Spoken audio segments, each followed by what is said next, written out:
Welcome to Warhammer Warscroll Review. In this video, we're going to be taking a look at the Slaves to Darkness Warscroll, Chaos Warriors. Warscroll Review. Chaos Warriors have been the backbone of mortals of Chaos armies for a long time. Now they are a mainstay of the Slaves to Darkness faction in Age of Sigmar. They are very similar to Stormcast Liberators, and while a bit worse in comparison, they are cheaper. They share the same stat wheel, and their basic weapon does the same damage statistically. Movement 5, Bravery 6, 2 wounds and a 4-up save. That's not bad when spending less than 100 points for 5 of them. They actually have 4 different weapon loadouts, offering the Chaos player some versatility as they are all viable options. They may wield a shield paired with either a hand weapon or halberd. Alternatively, they can be equipped with a great weapon or 2 hand weapons. The Chaos hand weapon and halberd offer 2 attacks, 4s to wound, and 1 damage. A halberd trades accuracy for range with a 2-inch reach. In a larger unit, if the Chaos player can find a way to reroll hit rolls, the halberds may be the better choice, as that offers quite a few extra attacks. In a small unit of 5, the hand weapons are probably the more suitable option. The shield offers a save against mortal wounds on a 5-up, which is pretty decent. But if the Chaos Warriors don't need the extra defense from the shield, they can drop it for the extra hand weapon, giving them reroll 1s to hit. Units of Chaos Warriors equipped with Great Blades are similar to the hand weapons, except they have a Ren -1. This can certainly come in handy on a battle line unit. No weapon option is really flat out better than the other, and they all can serve a different role in an army, but unfortunately a unit can't mix and match. Chaos Warrior's Standard Bearer adds 1 to Bravery of the unit, and the Musician adds 1 to run and charge rolls. The unit can choose a Chaos God keyword when setting up the unit. In some cases, like a Slaves of Darkness army, the Chaos player may want to choose a different keyword from battle to battle, based on what's needed for that specific matchup. Chaos Warriors start in units of 5 for less than 100 points, and for just under 500, the Chaos can max out the unit at 30 models. In a unit of 20 or more, they can reroll save rolls of 1, which is a pretty steep cost for this boost, but it is doable. Warriors have multiple uses, such as screening more important models, dealing damage, and holding objectives. It's reasonable to take them in any size with any weapon option. It really depends on what works with the rest of the army.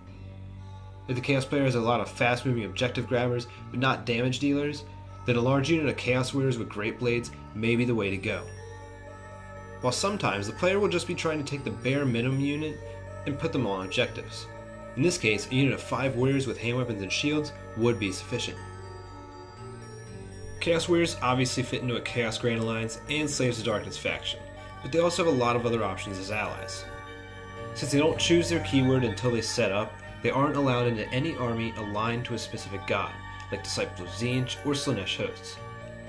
In spite of that, they are often going to be getting the buffs of each of these factions. The Allegiance abilities in a Slaves of Darkness faction would boost Chaos Warriors a bit. Depending on which keyword they choose, they can receive an enhancement from a nearby Slaves of Darkness hero with the same keyword. Khorne allows the model to reroll hit rolls of 1 in the combat phase. Slaanesh allows reroll run and charge rolls of 1. Nurgle allows reroll wound rolls of 1.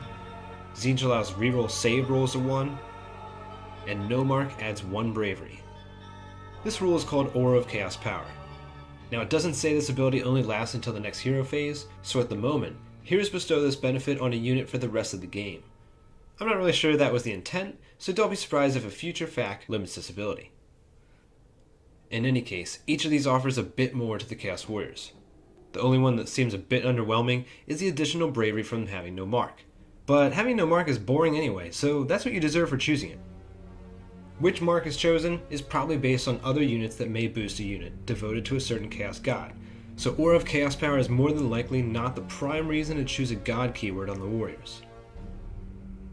Some of the Chaos Power boosts basically invalidate certain rules for the Chaos Warriors, so don't choose 2 hand weapons with Khorne units, and don't bother getting 20 models or more to benefit from their Legions of Chaos rule when marking them with Tzeentch.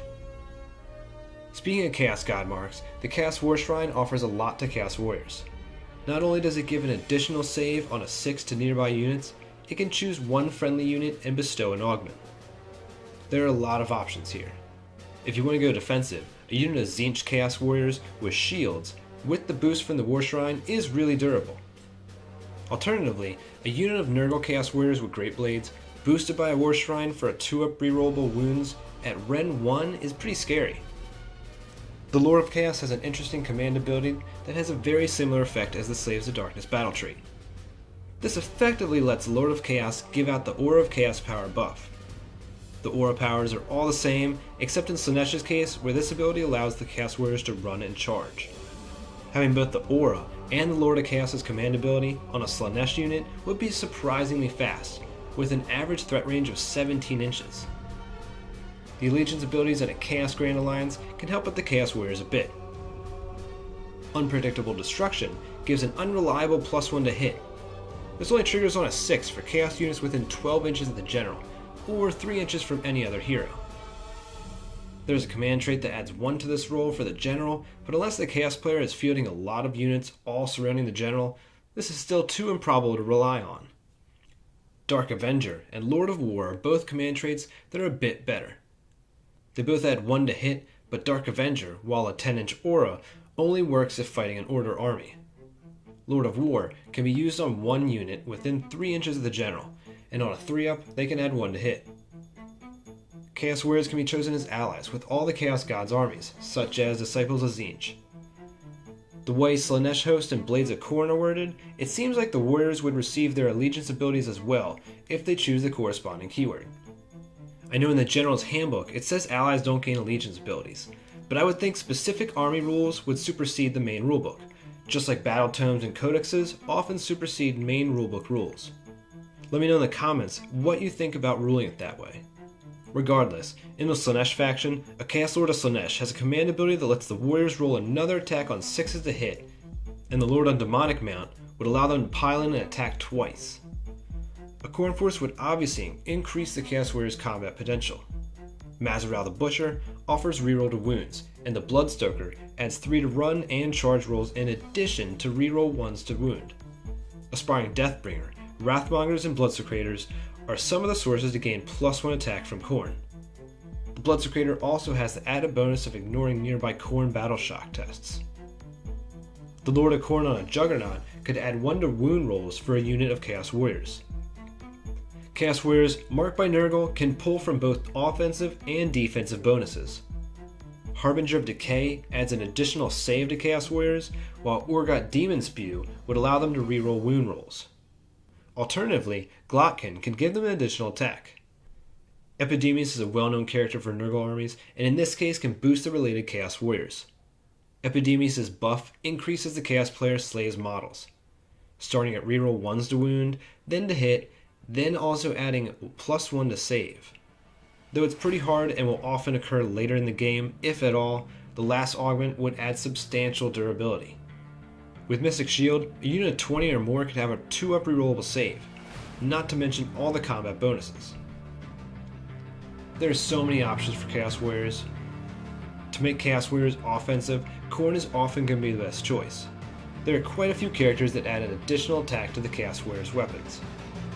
Equipping them with halberds is the best option here to exponentially increase the pool of attacks. The Lord of Khorne on Juggernaut and Bloodstoker would make them even more deadly for 2-up to wound rolls with rerolls. Some of the most defensive Chaos Warriors are marked by Nurgle. With a unit of 20 or more equipped with shields, support from the Harbinger of Decay, the War Shrine, and Mystic Shield, the Warriors would have a 3-up reroll 1 save with up to 2 chances to block a wound on a 5-up and then another chance on a 6-up. If Epidemius reaches final tally, those Warriors would be insanely tough. Chaos Warriors fit into many Chaos armies, devoted to specific gods or not. A Chaos player can take them in small units or large units, and can either spend more points augmenting their abilities or just leaving them on their own. Chaos Warriors are extremely versatile.